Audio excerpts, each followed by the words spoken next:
The sun is shining from the west, which means it's the second half of the day. Plus, the road signs also point north and indicate that downtown is ahead. So Jason is driving somewhere along this highway. But here's the problem. In this scene, the plane isn't just flying by, it's clearly taking off and gaining altitude. Based on this, the airport should be somewhere on the coast or even on an island in the ocean. But in this screenshot, we see the control tower is actually on the west side of the city.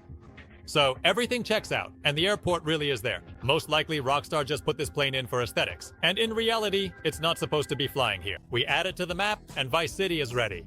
If you overlay it onto Los Santos from GTA 5, which is about 4 kilometers long and wide, it turns out that Vice City is almost twice as big. But that's just a small part of the state. And it only gets more interesting from here. The closest region to the city is Grass Rivers. We already know it will be famous for its swamps with alligators and flamingos. But besides nature, there will also be a separate town called Watson Bay. And from here, you get a great view of downtown. By the way, Watson Bay is a reference to the real town of Goodland. It's also surrounded by swamps, just like in the game.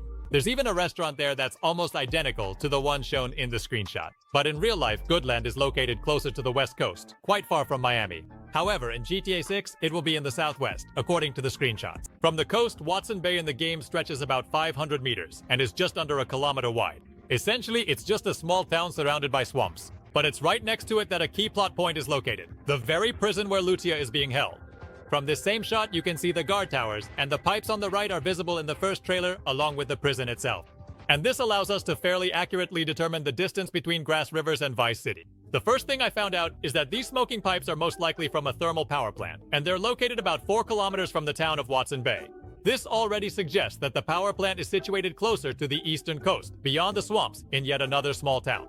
Then I calculated the distance from the pier to the prison, and it turned out to be just over 1 kilometer, and about 5 kilometers to the city center.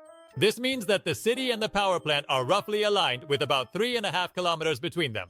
As a result, we get a map like this if we put everything together.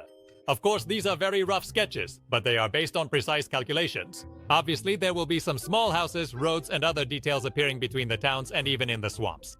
But I tried to base everything only on what we actually see, and not make anything up. And now, the next region, from which